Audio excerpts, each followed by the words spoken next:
Mumbai சகாலா 5 star ஹோட்டலில் நடைபெற்ற சர்வதேச உள்ளடக்க உருவாக்குனர் மற்றும் தாதாசாஹேப் பால்கே இந்திய தொலைக்காட்சி விருது வழங்கும் விழாவில் மகாராஷ்டிர மாநில தலைமை ரஜினிகாந்த் ரசிகர் நற்பணி மன்ற தலைவரும் சமூக சேவகருமான தூதுவர் டாக்டர் எஸ்.கே. தளபதி ஆதிமூலத்திற்கு தாதாசாஹேப் பால்கே விருது வழங்கி கௌரவிக்கப்பட்டுள்ளது.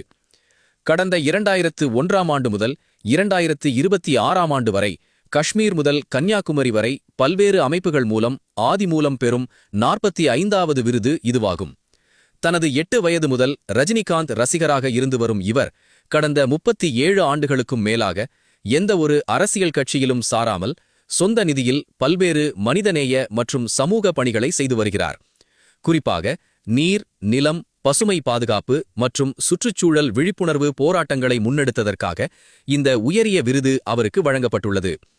இந்நிகழ்ச்சியில் த கேரள